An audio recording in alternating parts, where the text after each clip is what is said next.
Mon âme a soif. Nous te désirons ardent ce matin encore. Sauve, sauve, sauve. Sauve, Seigneur, sauve ce matin. Donne l'huile de l'esprit pour communiquer ta vie.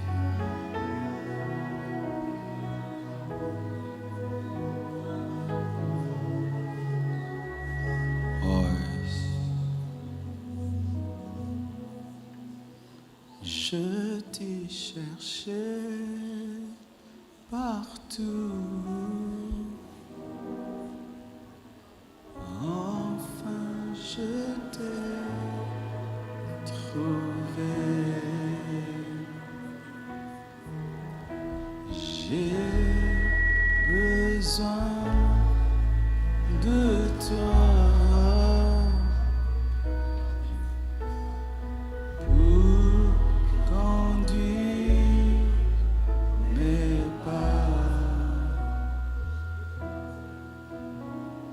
Je t'ai cherché partout,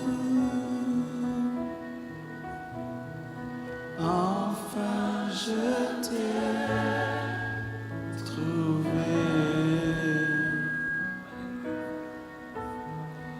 J'ai besoin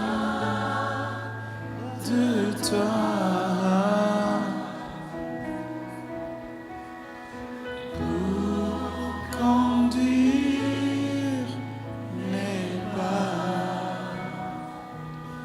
Je t'ai cherché partout. Enfin, je t'ai trouvé. Enfin, je t'ai trouvé. J'ai besoin de toi.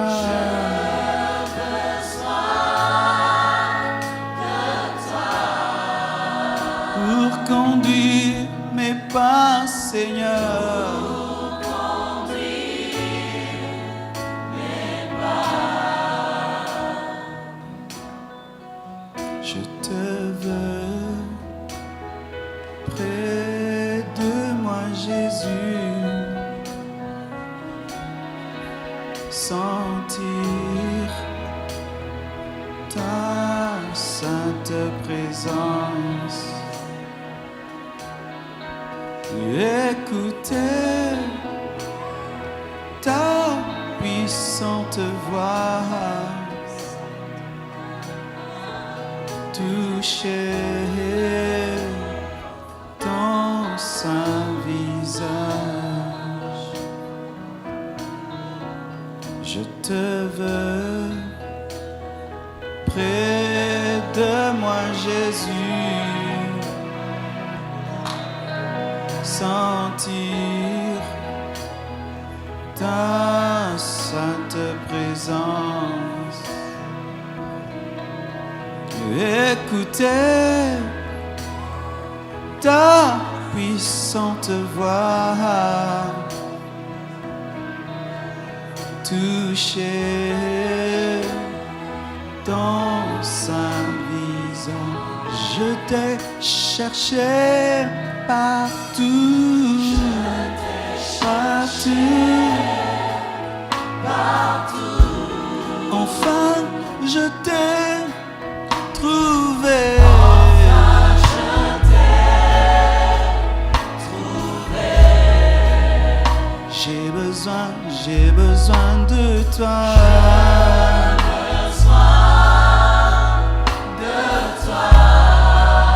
Pour conduire mes pas ici-bas. Pour conduire mes pas. Dès lors, sans fin couvrait mon visage. Des cris sans fin sortaient de ma bouche. Des péchés sans fond harcelaient mon âme. Des larmes sans nombre couvraient mon visage. Des cris sans fin sortaient de ma bouche. Des péchés sans fond harcelaient mon âme. Je t'ai cherché partout. Enfin je t'ai trouvé. J'ai besoin de toi.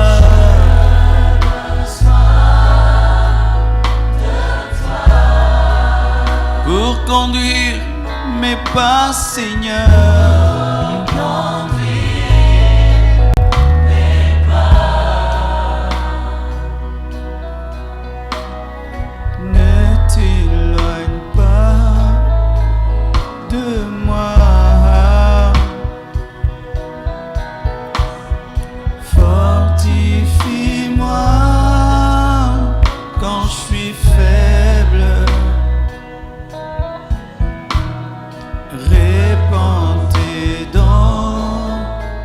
Sur moi, intensifie ton feu. Salabebeli nanga Yesu Masia.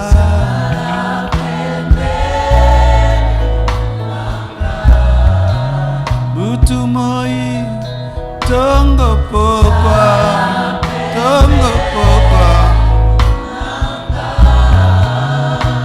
zala.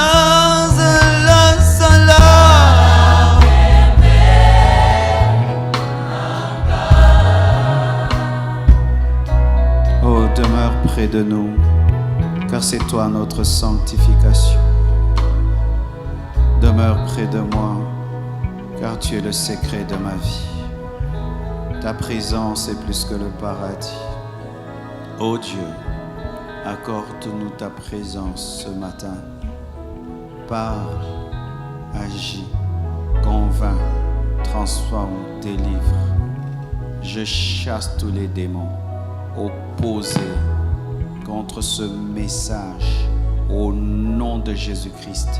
Toute force opposée à cette parole, je l'anéantis, je la brise, je la consume, je la brûle et je proclame la Seigneurie de Jésus-Christ. Amen. Amen. Acclamons le Seigneur très très fort. Je vous salue au nom du Seigneur Jésus. Et soyez les bienvenus dans ce culte de sanctification. Aujourd'hui, vous vous êtes rendu compte qu'on a commencé le culte un peu plus tôt. Je trouve que ce n'est pas bon qu'on puisse écrire à 7h, à 9h, 9h30, à 11h30, 12h à 14h, et on va toujours à 16h, 17h, 16h, 15h. Nous allons faire l'effort vraiment de respecter le temps et de déborder au maximum 30 minutes. C'est pourquoi nous prendrons la parole plus tôt, 15 minutes plus tôt. C'est ce qui a été fait au premier culte et au deuxième culte. Les choristes auront 45 minutes et moi après je chanterai aussi. Parce que quand ils chantent et moi je chante aussi, on est dans 1h30 et c'est comme ça que nous débordons tout le temps. Mais aussi aujourd'hui, nous avons réglé un problème qui commençait à devenir une maladie grave à la compassion. C'est des gens qui ne vont plus jusqu'à la fin du culte. Mercredi, vendredi, dimanche, il suffit seulement que la parole finisse, ils se tiennent debout et ils sortent en foule, 100 personnes, 200 personnes. Mes frères, c'est un manque de respect total au Seigneur et c'est une manière de faire qui attriste le Saint-Esprit.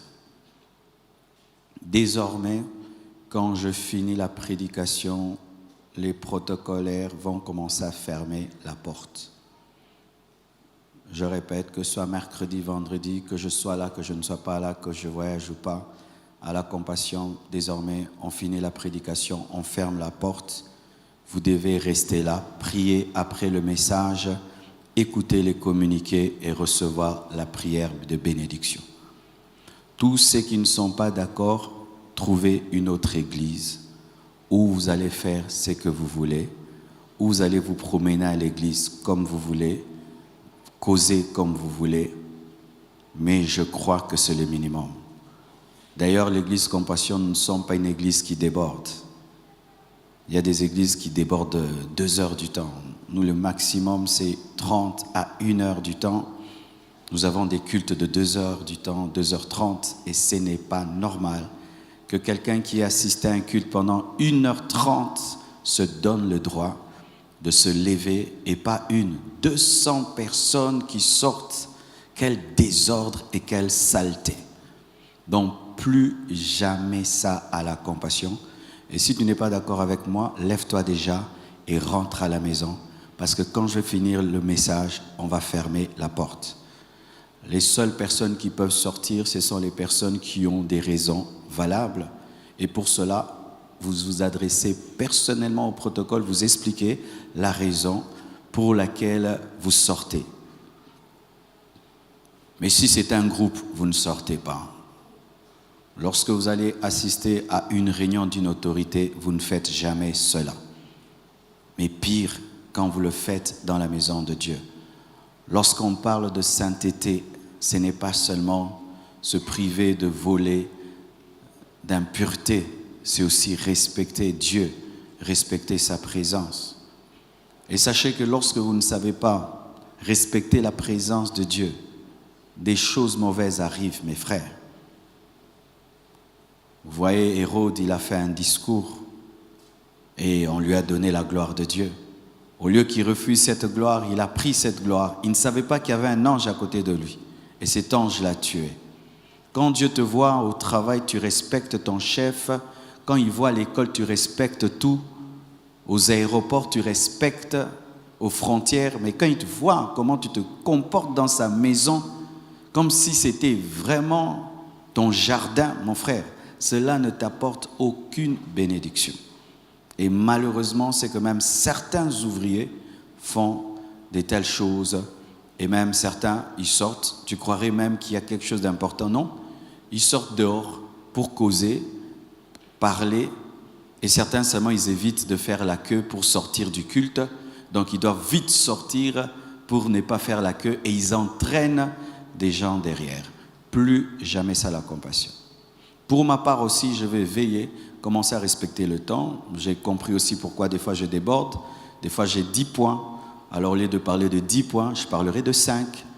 Tant que Jésus n'est pas revenu, je suis votre pasteur, je parlerai de l'autre. Prochainement, comme aujourd'hui, je devais parler de 10 choses, je vais parler que de 5 choses.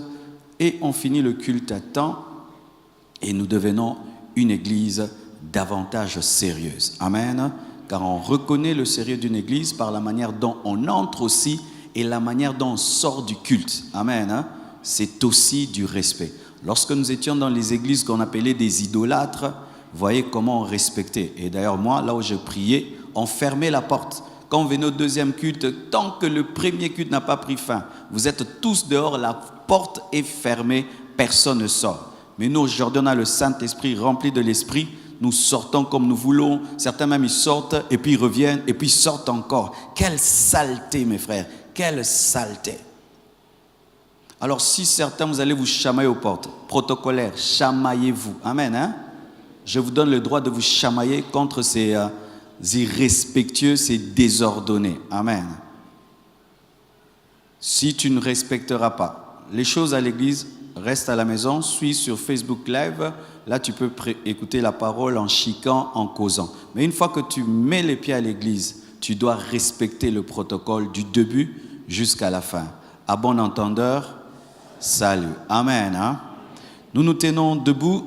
Nous allons partager le message de ce matin. Dis à ton voisin, c'est que l'enfer n'est pas. Amen. Donc c'est une série de messages que je vais apporter pendant nos cultes de sanctification sur l'enfer existe. Je crois que ce sera une série de 10 messages. Matthieu 13, versets 40 à 42. Or, comme on arrache l'ivrée et qu'on la jette au feu, il en sera de même à la fin du monde. Le Fils de l'homme enverra ses anges qui arracheront de son royaume tous les scandales et ceux qui commettent l'iniquité. Et ils les jetteront dans la fournaise ardente, où il y aura des pleurs et des grincements de dents. Matthieu 25, versets 41 à 46. La Bible dit, « Ensuite il dira à ceux qui seront à sa gauche, « Retirez-vous de moi, maudits, allez dans le feu éternel qui a été préparé pour le diable et pour ses anges. Car j'ai eu faim, et vous ne m'avez pas donné à manger. J'ai eu soif, et vous ne m'avez pas donné à boire. J'étais étranger, et vous ne m'avez pas recueilli. J'étais nu, et vous ne m'avez pas vêtu. J'étais malade et en prison, et vous ne m'avez pas visité. » Ils répondront aussi, « Seigneur, quand avons-nous vu ayant faim, ou ayant soif, ou étranger ou nu, ou malade, ou en prison, et ne t'avons-nous pas assisté ?» Et il leur répondra, « Je vous le dis en vérité, toutes les fois que vous n'avez pas fait ces choses à l'un de ces plus petits, c'est à moi que vous ne les avez pas faites. Et ceux-ci iront au châtiment éternel, mais les justes à la vie éternelle. » Nous terminons avec Apocalypse 20, versets 10 à 15. Apocalypse 20, versets 10 à 15. La Bible dit, « Et le diable qui les séduisait fut jeté dans les temps de feu et de soufre où sont la bête et le faux prophète. Et ils seront tourmentés jour et nuit au siècle des siècles. Puis je vis un grand trône blanc, et celui qui était assis dessus. La terre et le ciel s'enfuirent devant sa face, et il ne fut plus trouvé de place pour eux. Et je vis les morts, les grands et les petits, qui se tenaient devant le trône. Des livres furent ouverts, et un autre livre fut ouvert, celui qui est le livre de vie. Et les morts furent jugés selon leurs œuvres, d'après ce qui était écrit dans ces livres. La mer rendit les morts qui étaient en elle, la mort et les séjours des morts rendirent les morts qui étaient en eux. Et chacun fut jugé selon ses œuvres. Et la mort et le séjour des morts furent jetés dans les temps de feu. C'est la seconde mort, les temps de feu. Quiconque ne fut pas trouvé écrit dans le livre de vie fut jeté dans les temps de feu. Que Dieu bénisse sa parole.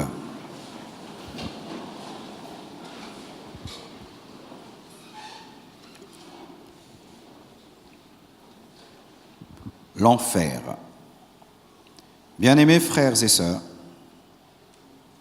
je rends grâce à Dieu qui m'a donné la force de prêcher ce message. C'est un message très combattu et vous ne pouvez pas savoir à quel point je sens vraiment des oppositions maléfiques quand je prêche ce message, que ce soit au premier culte. Et là, je sens vraiment les esprits mauvais vouloir me fermer la bouche pour que je ne dise pas ces choses.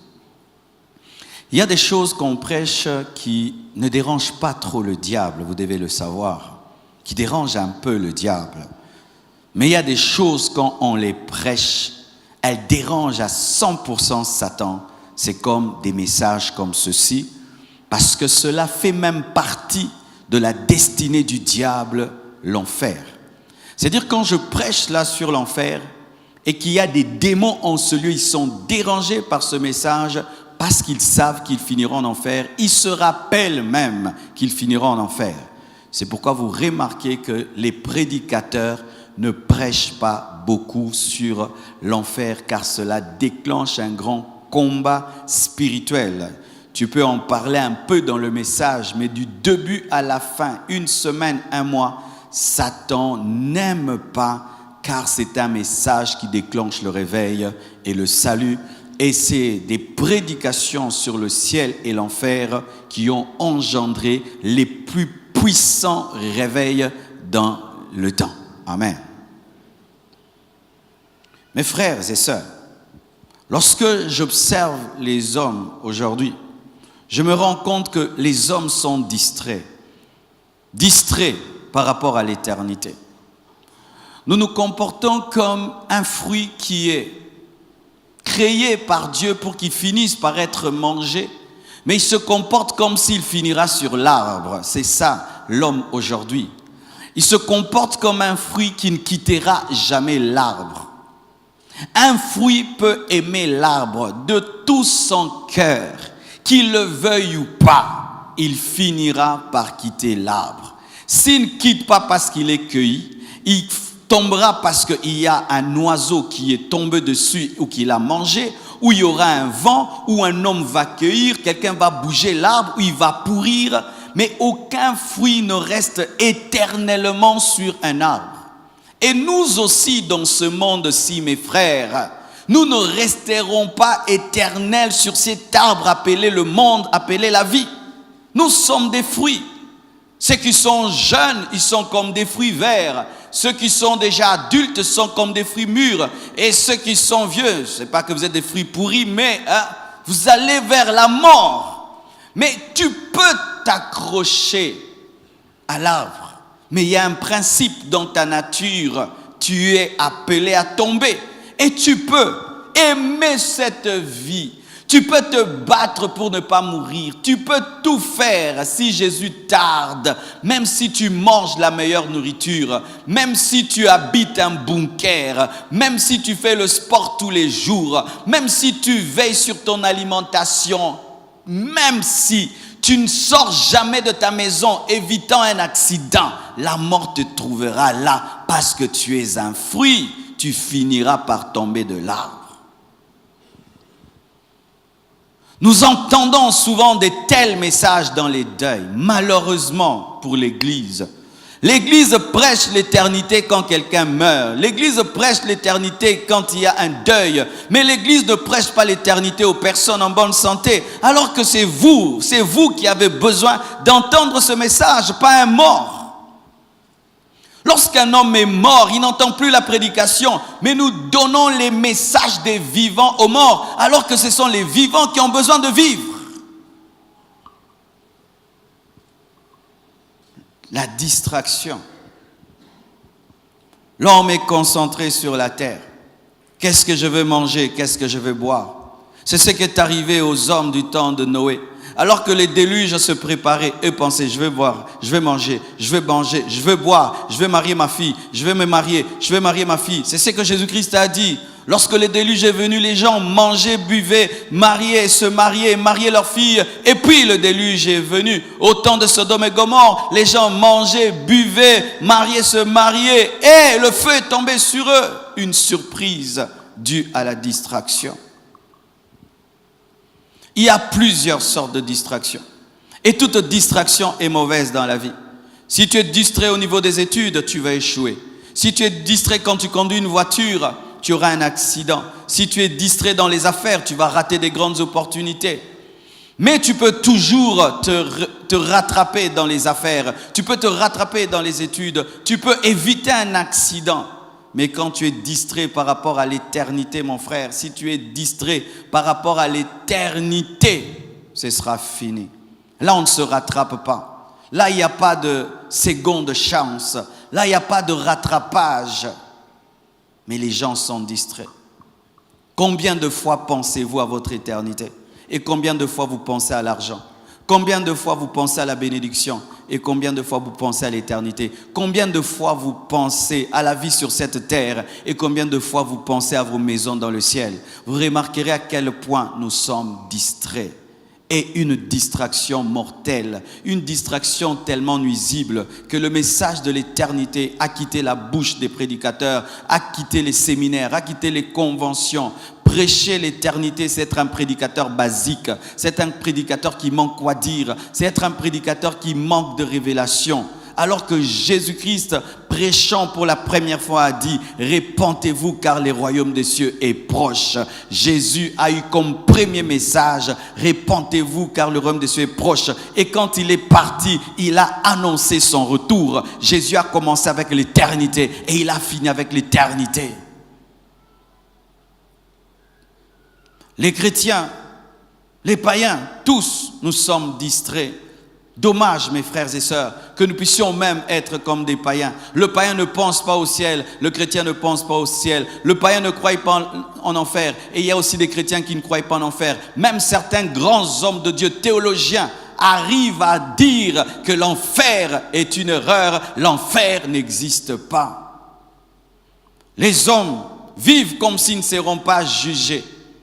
Comme si nous n'aurons pas de comptes à rendre. Comme si les choses vont continuer ainsi. Nous nous réveillons, nous dormons, nous nous réveillons, nous dormons. Non, mes frères. Lorsque quelqu'un va à l'école, il va et il revient, il va, il revient. Et puis il y a des examens, il y a des interros. Mais à la fin de l'année, il y a une proclamation. Et on dit, il y a premier de la classe, deuxième de la classe, et il y a le dernier de la classe. Et il y a ceux qui sont refusés.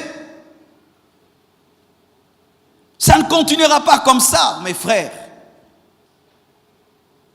Ça ne continuera pas comme ça. Celui qui nous a envoyés sur la terre finira par nous demander des comptes. Celui qui nous a envoyés ici-bas finira par nous demander des comptes. Tu ne t'es pas créé toi-même. Tu ne t'es pas donné le souffle de vie que tu as. Tu n'es pas le produit de toi-même. Il y a quelqu'un qui t'a créé. Il y a quelqu'un qui t'a donné une mission. Et au dernier jour, il te demandera des comptes. Si même nous qui sommes sauvés, si même nous qui sommes des serviteurs de Dieu, le travail que nous faisons sera éprouvé par le feu. Dieu va voir quelle motivation m'a poussé à prêcher. Et il y a certains même qui perdront leur récompense à la fin des temps, au tribunal de Christ. Certaines œuvres seront des œuvres de chaume, d'autres œuvres seront des œuvres en or, en diamant. Il y aura un jugement, mes frères. Il y a un jugement. Et le jugement de Dieu est très dangereux. Pourquoi? Parce qu'on ne triche pas et on ne le fouille pas. On peut me convoquer au tribunal, je refuse d'y aller, je peux même tarder, et puis je vais y aller après 6 mois. Mais Dieu, tu ne peux fuir son jugement. Tu peux corrompre, donner de l'argent. Lorsque c'est un tribunal de ce monde, il y a des gens qui sont en liberté, qui devaient être en prison, et il y a des gens qui devaient être en liberté, qui sont en prison. Mais avec Dieu, ce n'est pas le cas. Vous qui avez l'habitude de toujours tricher, de toujours corrompre, des fois cette pensée vous accompagne dans les choses de Dieu. Et vous croyez que même dans les choses de Dieu, vous finirez par vous échapper sans respecter la parole. Nous serons jugés, mes frères. Et Dieu n'a pas de chouchou. Dieu n'a pas de chéri. Il y a des gens qui pensent qu'ils sont les chéris de Dieu. Je ne sais pas d'où leur vient cette conviction. Il y a des gens qui se trouvent toujours à part par rapport aux autres. Regarde-toi bien, mon frère. Tu n'as rien d'exceptionnel. Tu as 2 yeux comme nous. Tu as un nez comme nous. Tu as 2 pieds comme nous, 2 mains comme nous. Pourquoi tu penses que tu es exceptionnel? Que Dieu est tellement bon pour toi, particulièrement, qu'il comprendra tes bêtises, qu'il comprendra tes péchés. Et même si tu ne l'as pas servi, tu n'as pas cru en lui, tu finiras au ciel parce que tu es le chouchou de Dieu. Dieu a donné des exemples pour montrer qu'il n'avait pas de chouchou. Le grand Moïse, il lui a dit « Tu n'entreras pas en Canaan », alors qu'on pouvait dire qu'il méritait Canaan. Il a eu une formation de 40 ans dans le désert, il a souffert devant Pharaon, mais malgré ça, Dieu lui dit « Tu n'entres pas ». Dieu n'a pas de chéri. S'il y a un chéri que Dieu a, c'est Jésus. Mais il a tué Jésus parce que Jésus a porté tes péchés. Si un autre meurt pour nos péchés, qu'est-ce qui nous arrivera pour nos propres péchés? Tu n'es pas un chéri de Dieu. Dieu ne m'aime pas plus que toi. Dieu ne m'aime pas plus que toi, mon frère. Je ne suis pas un chéri de Dieu. Je n'ai pas une alliance spéciale avec Dieu. Je n'ai pas une Bible particulière à moi-même. Je n'ai pas des versets bibliques pour moi seul. Arrêtez de penser que vous êtes spéciaux.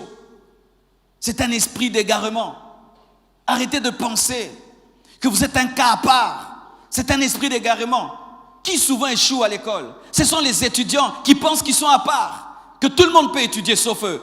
Tout le monde doit aller à l'école sauf eux. Lui, il va rester à la maison, il ne va pas étudier, il va réussir. Et après, il est étonné, il est refusé. Et c'est ça aussi, les hommes qui pensent qu'ils sont spéciaux. J'ai entendu plusieurs fois où j'ai prêché aux gens en leur disant « Fais attention, tu rentres en enfer. » Il dit « Mais moi, je sens que Dieu m'aime beaucoup. » Oui, Dieu t'aime beaucoup. C'est vrai, Dieu t'aime beaucoup. Vous pensez que quand Dieu a créé Lucifer, il n'aimait pas Lucifer? Vous pensez que quand Dieu a créé les anges qui sont devenus des démons, Dieu ne les aimait pas? Dieu les aimait. Vous pensez que Dieu n'aimait pas les hommes qui sont morts au temps de Noé? Dieu les aimait. Pourquoi tu penses que parce que tu te sens spécial, que tu es spécial et que tu as des versets spéciaux et tu as une croix de Jésus à toi-même? Tu rendras des comptes, mon frère. Même si tu ne veux pas, tu rendras des comptes. Tu rendras des comptes au dernier jour. De tes paroles, de tes pensées, tes actions, la vie que tu mènes, tu rendras des comptes. Il y a une caméra qui accompagne ta vie partout où tu vas, l'œil de Dieu. L'œil de Dieu te suit partout. Il y a un homme qui a eu cette expérience. C'était un homme qui vivait dans le péché comme pas possible. Et un jour, il sort avec une prostituée. Alors qu'il est dans la chambre avec la prostituée, il voit un œil au niveau du plafond qui le regardait. Il est venu me dire, pasteur, j'ai vu un œil dans la chambre de la prostituée. Vous qui cachez des choses, qui vivez dans l'hypocrisie, qui menez des doubles vies, vous vous cachez devant qui? Vous vous cachez devant celui qui voit tout. Vous vous cachez devant celui qui est déjà présent dans la cachette avant que tu te caches. Vous vous cachez où? Vous vous cachez où, mon frère? Tu caches quoi? Devant qui? Nous avons oublié en soi qui nous jugera. Nous avons oublié. Nous pensons que c'est l'église qui va nous juger. Nous pensons que c'est le pasteur qui va nous juger. Nous pensons que c'est le frère qui va nous juger. Non, c'est pas nous. C'est pas nous. Tant que le Saint-Esprit n'avait rien révélé à Pierre, personne ne savait qu'Ananias et Saphira avaient menti. Personne ne savait. C'est seulement quand l'Esprit de Dieu a révélé à Pierre que cela était sûr. Donc ceci, mon frère, si Ananias et Saphira, plutôt si Pierre n'avait pas reçu la révélation, personne n'aurait su que lorsque Ananias et Saphira avaient donné cet argent, c'était la moitié. Personne n'allait le savoir, mais Dieu l'avait su. Il y a un jugement. Et sachez que le temps de la grâce prendra fin. La grâce est une parenthèse dans le calendrier de Dieu. La parole est venue auprès des siens, les siens l'ont rejetée. C'est alors et s'est tourné vers quiconque, vers les nations. Mais le temps des nations va vers son terme, mes frères. La grâce va vers son terme. Une fois seulement que l'enlèvement a lieu, la grâce prend fin. Une fois que l'enlèvement a lieu, la grâce prend fin. Mais pas seulement l'enlèvement, la mort. Une fois que tu es mort, la grâce prend fin. Il n'y a pas de grâce au-delà du tombeau si tu n'as pas Jésus. Il n'y a pas de grâce au-delà de la tombe si tu n'as pas Jésus. La vie est une grâce. La grâce de saisir la grâce. Vivre, c'est la grâce de saisir la grâce. Mes frères et sœurs, si Dieu te permettait de faire un tour dans le Sheol et y rencontrer des personnes mortes, je voudrais te dire que tu pourras sentir ceci, qu'elles désirent toutes vivre pour croire et pratiquer la parole. Toutes désirent cela, cette grâce que tu as, d'être à l'église là, en train de m'écouter, avec l'opportunité de pouvoir changer et de sortir de ta vie d'hypocrisie. Si elles pouvaient revenir. C'est ça le cri de l'homme riche qui a demandé à Abraham que Lazare puisse revenir prêcher à ses 5 frères pour qu'ils ne viennent pas, afin qu'ils comprennent qu'ils ont la grâce d'être vivants. Être vivant, c'est la grâce de pouvoir changer ta vie. C'est la grâce de pouvoir pratiquer la parole. C'est la grâce de pouvoir te repentir. C'est la grâce de pouvoir changer. Car un homme vivant peut changer. Mais une fois que tu es mort, ce sera la continuité de la vie que tu as menée sur la terre. Il n'y a pas de grâce au-delà du tombeau. Que personne ne vous mente. Le purgatoire n'existe pas. Il n'y a pas de grâce au-delà du tombeau. Si tu as saisi la grâce pendant que tu es vivant, la grâce va te poursuivre au-delà du tombeau. Mais si tu n'as pas cru en Jésus-Christ, tu n'as pas saisi la grâce, tu n'auras pas grâce au-delà du tombeau. Et Satan travaille toujours de la même manière. C'est toujours la méthode, la première qu'il utilise toujours. Si tu veux vaincre le diable, tu dois étudier la tentation d'Adam et Ève et la tentation de Jésus. Je vous donne cela et ajoutez même la tentation de Joseph. Étudiez ces 3 tentations, vous comprendrez comment Satan agit. Car toutes les autres tentations du diable sont semblables, il les diversifie, mais c'est toujours la même base. Avec Adam et Ève dans le jardin, il a amené la parole en doute. Il a fait douter Ève. Est-ce que Dieu a vraiment dit? Il a changé la constitution divine. Il a changé la vision de Ève sur le fruit. Et c'est ce qu'il fait avec l'enfer. Il travaille à changer notre vision sur l'enfer. Et lorsque tu causes avec l'homme moderne, tu te rends compte que la vision de l'homme moderne sur l'enfer est fausse. Et même certains qui viennent à l'église, et même certains qui prêchent, certains qui prient, ont une fausse vision de l'enfer. Écoutez ce que Satan dit. Il nous dit que l'enfer est l'ensemble des souffrances et des problèmes que nous avons ici-bas. Certains même philosophes disent ça, et certains chrétiens. Quand tu dis l'enfer, il dit l'enfer. L'enfer n'existe pas, mon frère. L'enfer, c'est ce monde-ci. Regarde toutes ces guerres, regarde ces maladies, ces épidémies, ces viols et tous ces malheurs, tout ce qui se passe, la famine, c'est l'enfer. Archi faux, c'est pas l'enfer. L'enfer n'est pas l'ensemble des souffrances que nous avons ici-bas. Pourquoi je dis ça? Si l'enfer est l'ensemble des souffrances que nous avons ici-bas, Dieu est injuste. Pourquoi? Parce qu'il y a des hommes qui craignent Dieu, qui manquent le pain, qui manquent la nourriture, qui manquent des voitures, qui manquent des maisons, qui manquent de tout. Il y a des hommes qui ont craint Dieu, qui sont morts dans des prisons. Mais il y a des hommes qui vivent dans le péché, qui sont des sorciers, des magiciens, qui tuent les gens. Ils ont des jets, ils ont des yachts, ils roulent avec des hélicoptères. Ils ont tout ce dont ils ont besoin. Alors on va dire que les saints sont en enfer et les pécheurs sont au paradis. Non, mes frères. Les souffrances ici-bas sont causées par plusieurs choses, mais ce n'est pas l'enfer. Sont causées par un jugement de Dieu. Tu peux pécher et puis Dieu te frappe.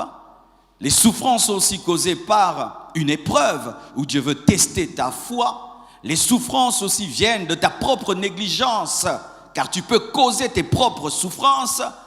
Mais les souffrances, la plupart ici-bas, sont causées par l'égoïsme de l'homme, car il est écrit que dans les derniers jours, il y aura des temps difficiles, car l'homme sera égoïste, cupide, ami de l'argent. Quand les gens meurent à gauche et à droite, ce n'est pas l'enfer. Pourquoi? Parce qu'on ne vit pas l'enfer dans le corps. L'enfer se vit dans l'âme et dans l'esprit. L'enfer ne se vit pas dans le corps.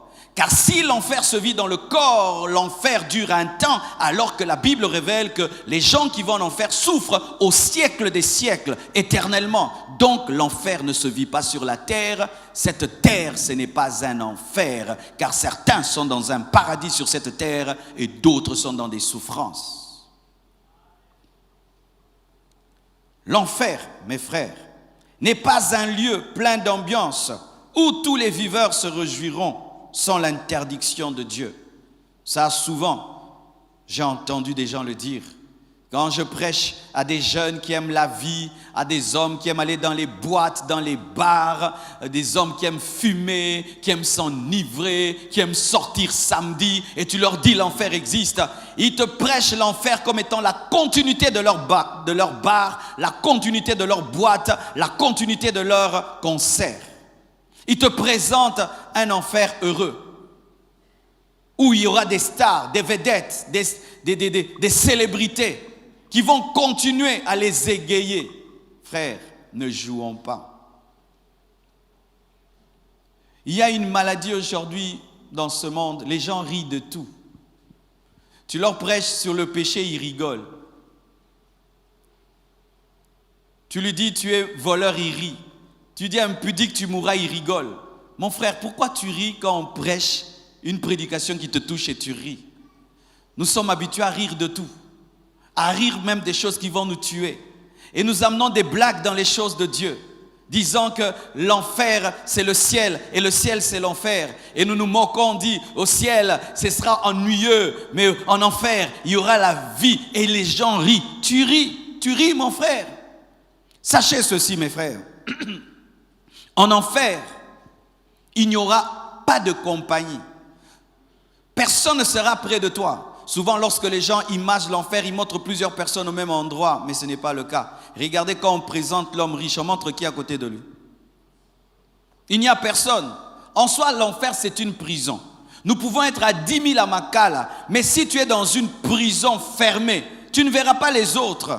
Et en enfer, ce n'est pas que quelqu'un viendra te tenir compagnie pour te dire nous souffrons ensemble, tiens bon. Personne. La solitude la plus profonde sera vécue par les hommes. Et une révélation m'a été donnée. S'il y aura une compagnie que vous aurez en enfer, c'est la mort. Car la Bible dit que la mort sera jetée en enfer. La mort sera jetée en enfer. Tu sentiras la mort en permanence. Tu vois comment tu as peur de la mort. La mort sera le parfum de l'enfer. La mort sera le parfum de l'enfer.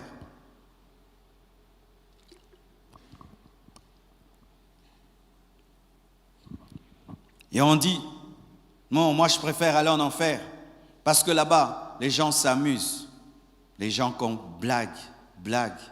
Les gens aiment écouter la parole en blaguant, ils aiment les prédications, le côté où ça fait rire, c'est devenu la maladie actuelle. Je remarque même, pour vous qui coupez mes prédications, j'aimerais un peu vous poser la question, vous tous qui coupez mes prédications et les balancez sur le net. Pourquoi vous ne prenez que les partout je parle du mariage et des fiançailles? Est-ce que moi je ne prêche que le mariage et les fiançailles? Vous voulez faire de moi maintenant un prédicateur des mariages et des fiançailles? Moi je ne prêche pas que ça, mais c'est seulement ce que vous mettez sur internet.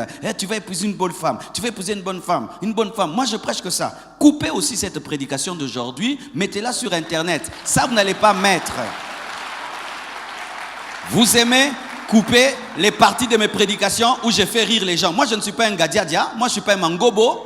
Non, et ne riez pas. Moi, je ne suis pas votre mangobo pour vous faire rire. Quand vous voulez un peu rire au nom de l'évangile et de la parole de Dieu, vous prenez une prédication d'1 heure du temps où je fais rire pendant 10 minutes. C'est là que vous prenez, vous mettez partout. Les gens croient que moi, je vais faire rire. Maintenant, quand ils viennent à l'église, ils trouvent l'autorité comme ça. Ils sont étonnés. Pourquoi? Moi, j'étais attiré par ce qui fait rire. Mais qu'est-ce qui passe? C'est pourquoi tu dors.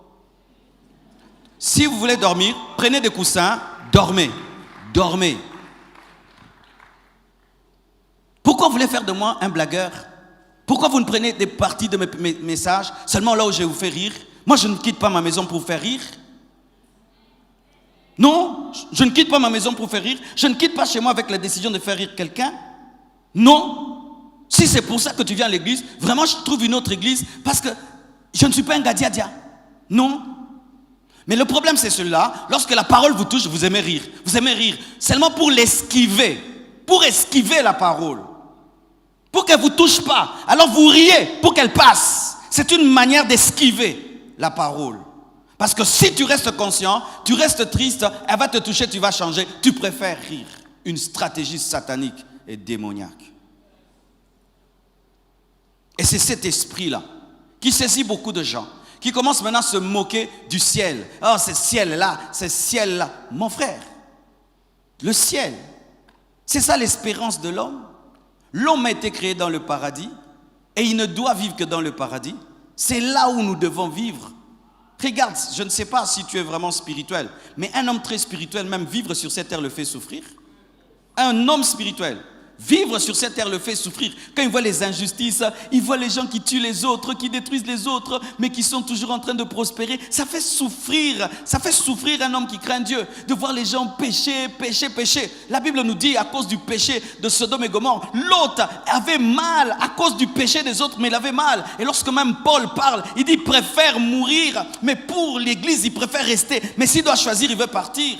Jésus même a dit, jusqu'à quand vous supporterai-je? 3 ans de ministère, il n'a pas supporté l'homme. Quand tu deviens spirituel, mon frère, ton esprit crie ciel. Ton esprit soupire après le ciel. Ton esprit crie que cette terre s'arrête. Un homme, quand tu montes en esprit, tu pries que ces choses s'arrêtent. Que cette terre, ces choses s'arrêtent. Que la terre s'arrête. Que ce monde s'arrête. Moi, je prie que ça s'arrête. Moi, je prie que ça s'arrête. Toi, tu aimes cette terre? Moi, je prie que ça s'arrête. Tu regardes le confort de ta maison parce que tu vis bien. Regarde tous ces Congolais qui meurent là-bas au Kivu. Certains qui vivent dans des brousses. Tous ces gens qui souffrent, mes frères. Tu es déjà parti à l'hôpital et tu vois les gens. Mais tu dis, mais c'est pas vrai. Des gens qui ont des fers partout dans le corps.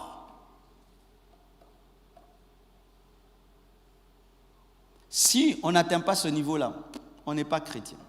On a raté la conversion, on est dans notre chose, comme les pharisiens et les sadducéens. Ils étaient dans la parole, mais dans la fausse parole, et ils pensaient qu'ils étaient avec Dieu. Quand la vérité est venue, la vérité les a condamnés. L'enfer n'est pas un lieu plein d'ambiance, mes frères, mais c'est un lieu de pleurs et de grincement de dents. Les gens sont rongés par les vers éternellement, et les vers continuent à les ronger sans mourir.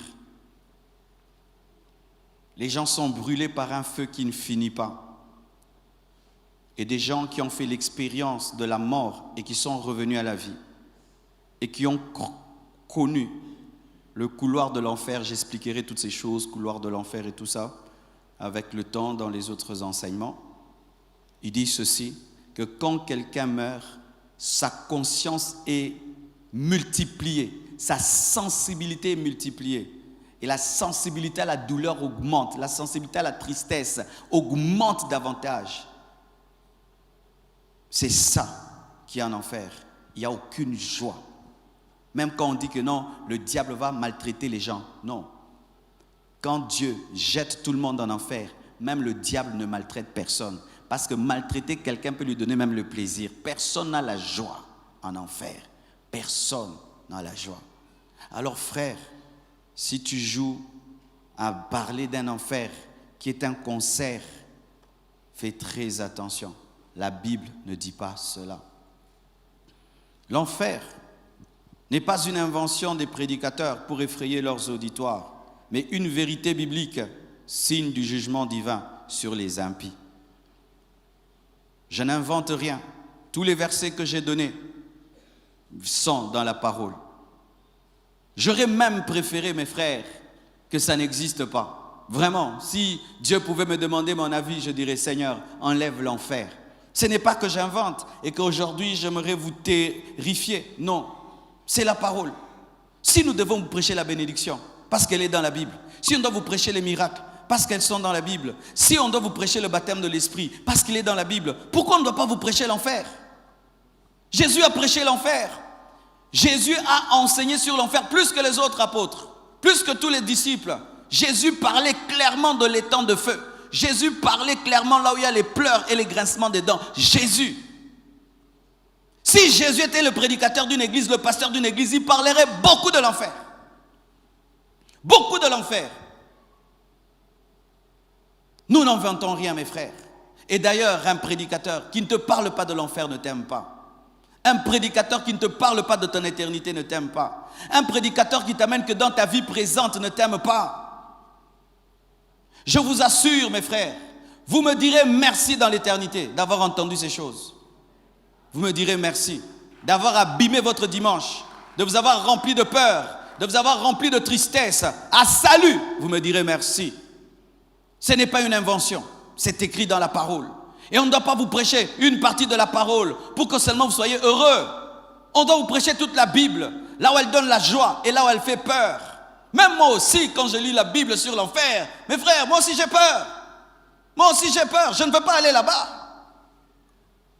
Mais je ne vais pas prêcher la Bible que du côté où que j'aime.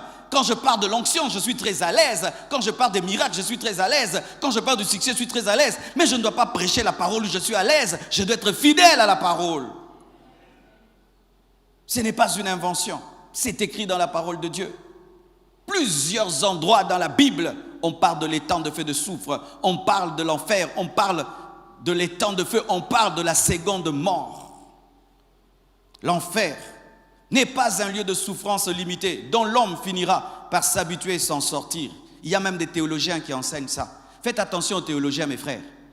Faire la théologie, ce n'est pas que tu connais Dieu. Je répète, faire la théologie, ce n'est pas le signe que tu connais Dieu. Tu peux avoir le logos, tu n'as pas le rhéma. Tu peux avoir les écritures dans la tête, mais tu n'as pas la parole dans le cœur.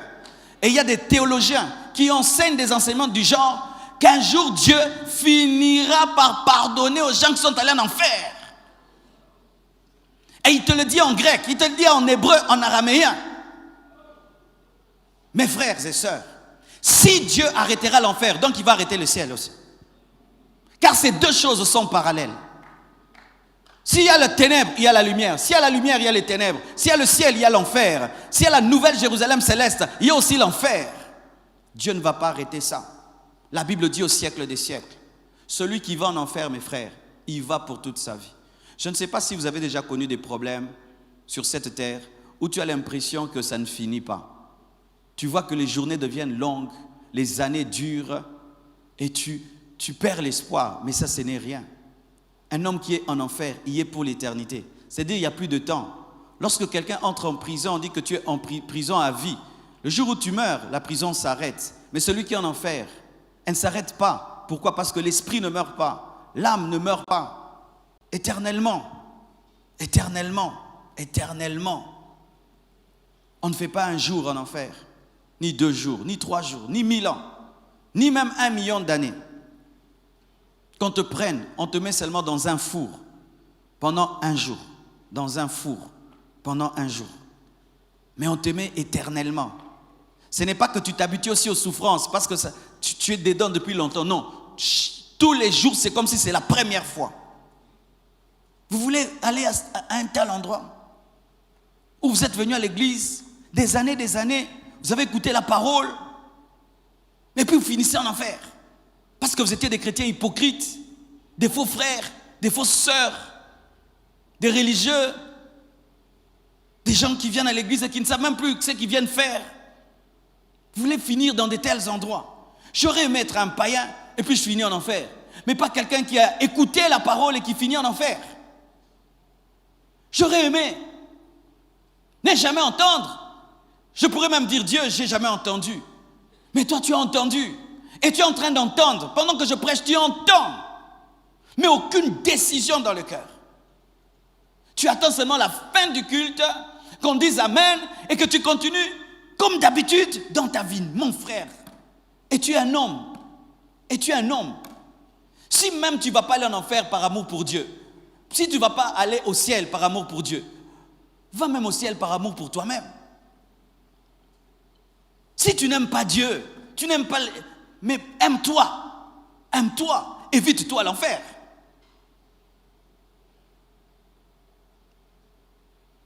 Comment peux-tu écouter mois après mois, jour après jour, dimanche après dimanche? Tu connais même, mais tu mènes une vie en contradiction avec la parole que tu connais. Ça sert à quoi, mes frères?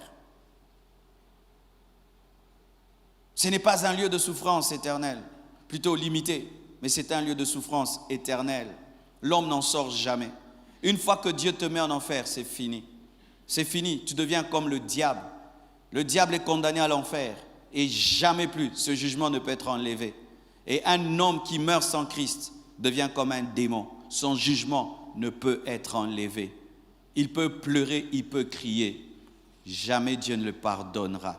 Jamais de jamais. C'est ce que la parole de Dieu dit au siècle des siècles.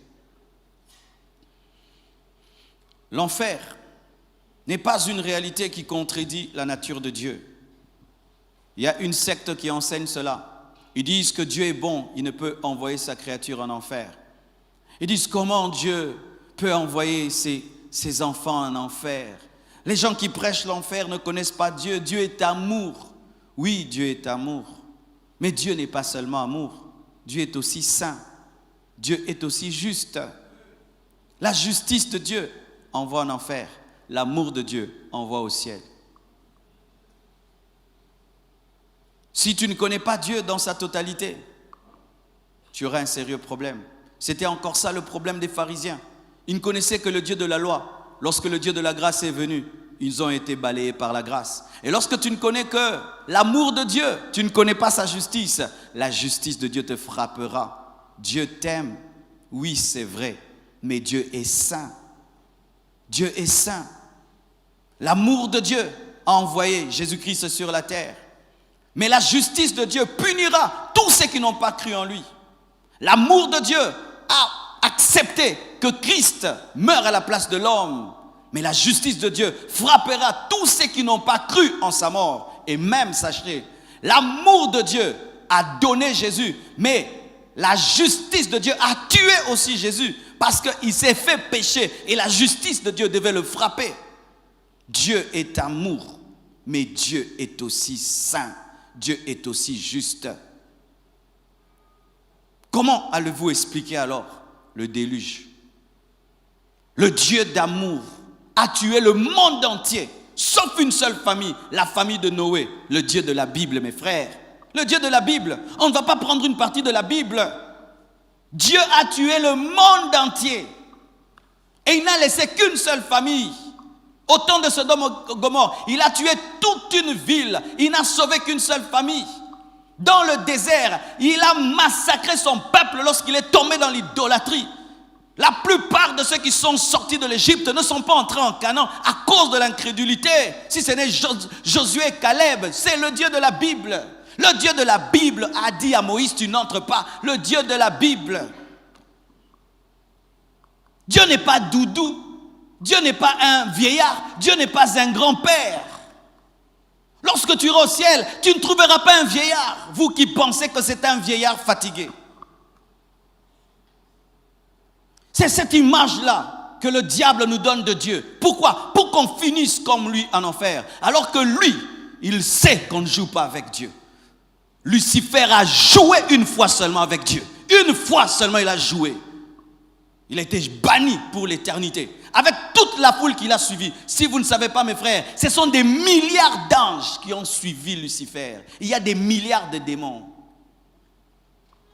Malgré qu'ils étaient nombreux, Dieu les a tous bannis. Mais il les avait tous créés, mes frères. Et certains disent, mais tous ces hommes qui croient dans des fausses doctrines, tous ces hommes qui croient, donc tous sont perdus. Oui, mes frères, ils sont perdus. Le paradis ne devient pas paradis quand il est rempli. Dieu ne souffre pas de blessures intérieures et de solitude. Avant de nous créer, Dieu est Dieu. Et sans nous, il reste Dieu. Quand Dieu n'avait qu'un seul fils, il était Dieu. Jésus lui suffisait. Jésus suffisait à Dieu. La Bible dit qu'il faisait son bonheur. Jésus, un seul fils. Souvent nous pensons que nous pouvons faire des chantages à Dieu. Car moi si j'abandonne, Dieu se sentira seul. Frère, il a Paul, il a Pierre, il a Matthieu, il a David, il a Abraham. C'est toi qui as besoin de Dieu. Dieu peut se passer de toi, mais toi tu ne peux pas te passer de lui. L'air peut se passer de toi, mais toi tu ne peux pas te passer de l'air. Si tu cesses de respirer, l'air est l'air. C'est toi qui as besoin d'air. L'air n'a pas besoin de toi. C'est toi qui as besoin de Dieu. Mes frères et sœurs, réfléchissez, méditez. Vous qui ne présentez qu'un Dieu d'amour, un Dieu de bonté, faites très attention. Cet esprit-là qui t'enseigne n'est pas de Dieu. Et quand vous présentez toutes les calamités qu'il y a sur la terre pour justifier même l'absence de Dieu, ce n'est pas l'esprit de Dieu. Un jour, un homme est allé dans un salon de coiffure. Et pendant qu'on le coiffait, il a commencé à prêcher. Et le coiffeur commence à lui dire, oh non, Dieu n'existe pas. Si Dieu existait, pourquoi il a créé le diable? Si Dieu était bon, pourquoi il a créé le diable? Oh, si Dieu existait, pourquoi il y a autant de problèmes? Tous ces morts sur la terre, ces famines. Non, Dieu n'existe pas. Et s'il existe, il est méchant. Je bénis Dieu, celui qui le coiffait avait la sagesse de Dieu. Il dit, est-ce que je peux te poser une question? Il dit, est-ce que sur la terre, tout le monde est bien coiffé? Il dit, non. Alors, s'il y a des gens mal coiffés, c'est parce qu'il n'y a pas de coiffeur.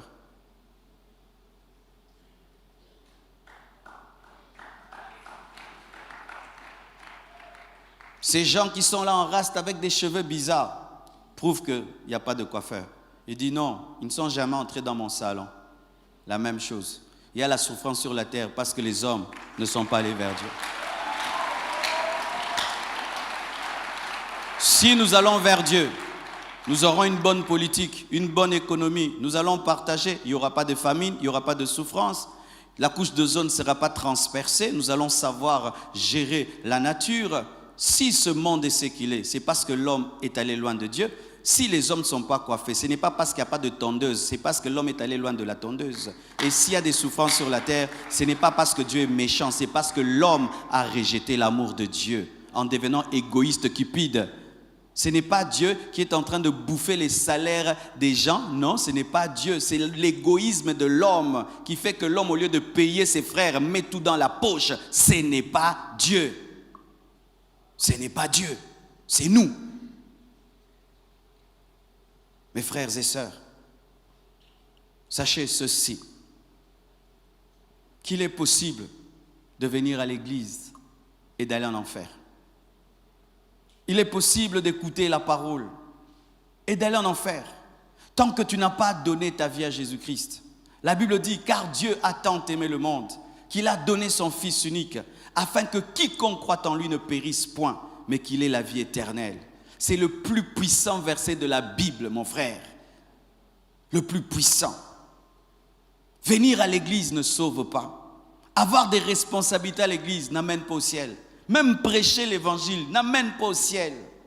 Être à côté du pasteur n'amène pas au ciel. C'est croire en Jésus, pratiquer la parole jusqu'à ta mort qui amène au ciel. Sans cela, tu es un religieux, tu es un adepte de l'église, tu es un membre de l'église, mais tu n'es pas membre du corps du Christ.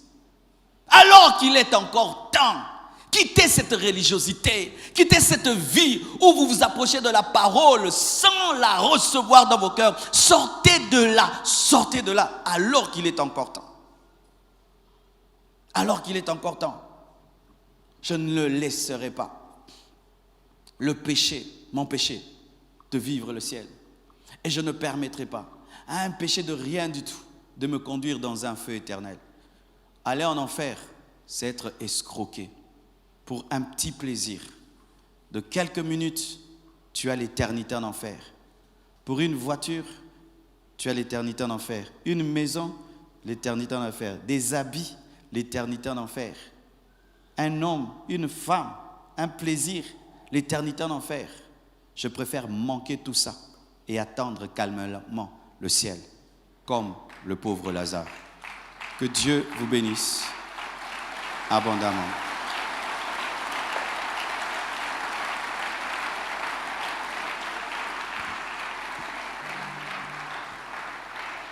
Je vous prie de vous tenir debout.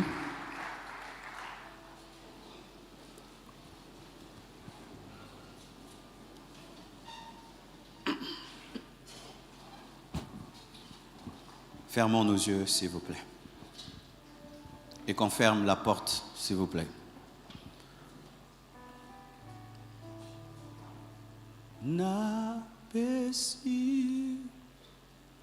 nyoso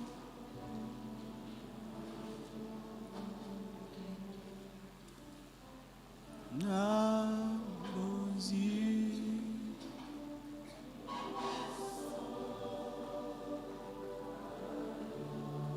nabombela kote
Qui veulent ce matin donner réellement leur vie à Jésus. Là où vous êtes, je vous prie de lever votre main droite. Que Dieu vous bénisse.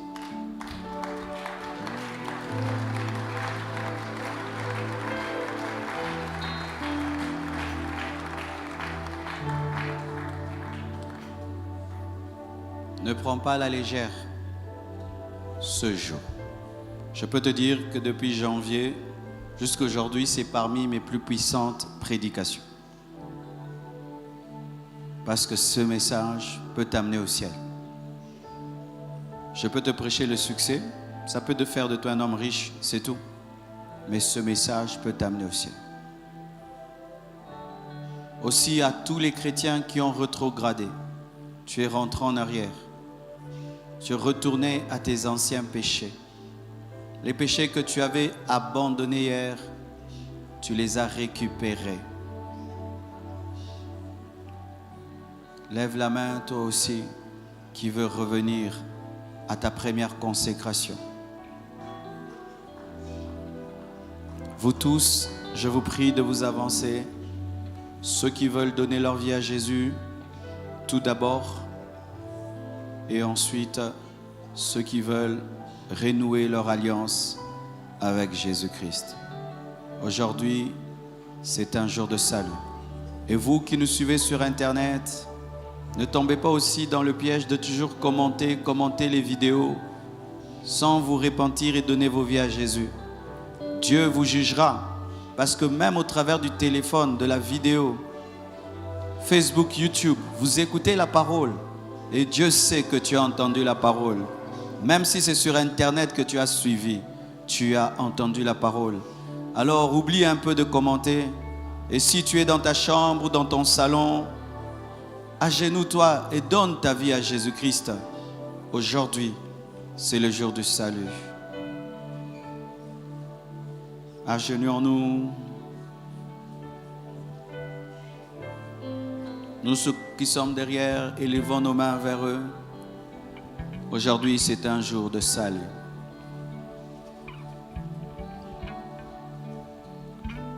Où irai-je? Que ferai-je sans toi? Où irai-je? Que ferai-je? Oh, que ferai-je sans toi?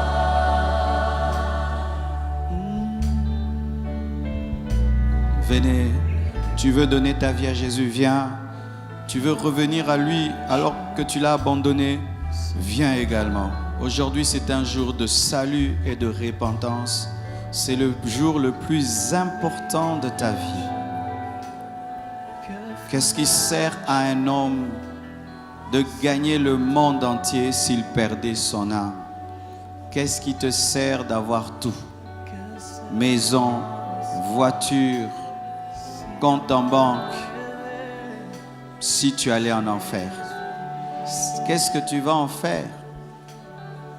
Tu n'amèneras pas ta voiture dans le tombeau. Tu n'amèneras pas ta femme dans le tombeau. Tu n'amèneras pas tes enfants dans le tombeau. Tu n'amèneras pas ton compte en banque dans le tombeau. Mais ta foi, tu l'amèneras dans le tombe. Et c'est elle qui est la garantie de ton salut.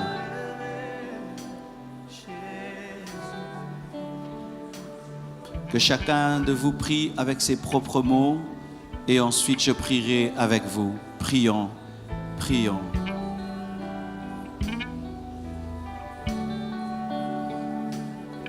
Nachela yo motema, nachela yo motema, nachela yo motema,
Prions ensemble. Seigneur Jésus, prions ensemble. Seigneur Jésus, sauve-moi, sauve-moi, sauve-moi. Entre dans mon cœur. Change-moi. Pardonne tous mes péchés. Inscris mon nom dans le livre de vie. Donne-moi le Saint-Esprit, une nouvelle nature, la nature divine. Je confesse de ma bouche le Seigneur Jésus-Christ et je crois dans mon cœur que Dieu l'a ressuscité d'entre les morts. Je commande au diable et à tous ses démons de quitter ma vie ce matin, ce matin, ce matin, ce matin, ce matin, au nom de Jésus. Au nom de Jésus, au nom de Jésus, au nom de Jésus, au nom de Jésus.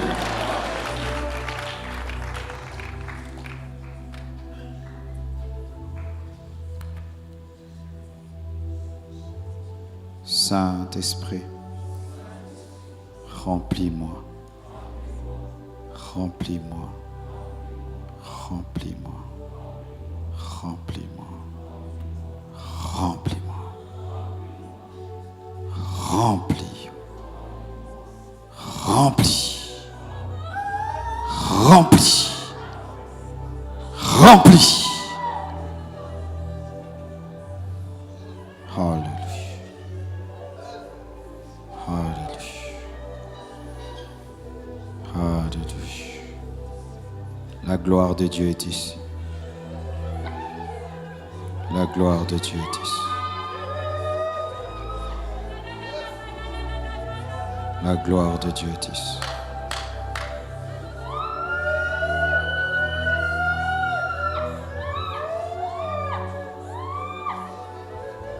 La gloire. La gloire. La gloire.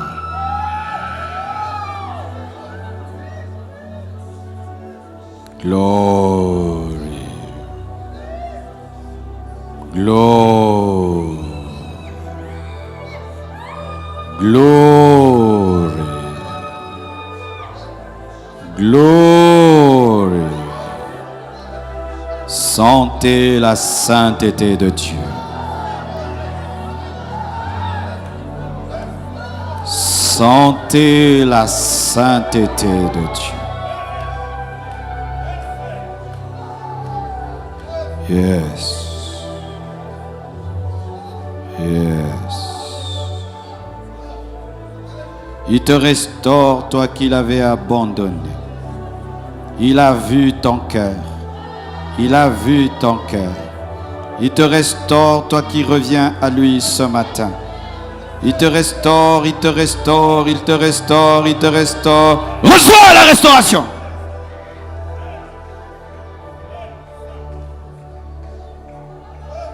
Praises. Praises. Prions tous, toute l'assemblée. Prions, que chacun de nous prie pour sa vie spirituelle. Prie pour sa croissance. Prie pour sa maturité. Et si tu as des tentations, il y a des choses qui veulent te pousser dehors, dehors. Prie que Jésus t'aide à résister devant la tentation. Prions au nom de Jésus.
Seigneur Dieu de gloire, je te remercie. Je prie qu'il demeure en toi, que ce soit des fruits qui demeurent pour ton royaume, qui deviennent des disciples accomplis, capables d'engendrer d'autres disciples. Que cette œuvre que tu as débutée dans leur vie soit amenée à la perfection par le Saint-Esprit. Merci, Père, pour ta présence. Au nom de Jésus-Christ. Amen. Amen. Tenez-vous debout, s'il vous plaît. Alors, si c'est aujourd'hui que tu as donné ta vie à Jésus, alors il faudrait que tu puisses, après le culte, à droite là, il y a une porte, vous entrez, vous faites enregistrer au secrétariat pour être baptisé. Amen. Et nous, on baptise en 3 séances, on vous baptise. D'accord? Que Dieu bénisse. Acclamons pour eux.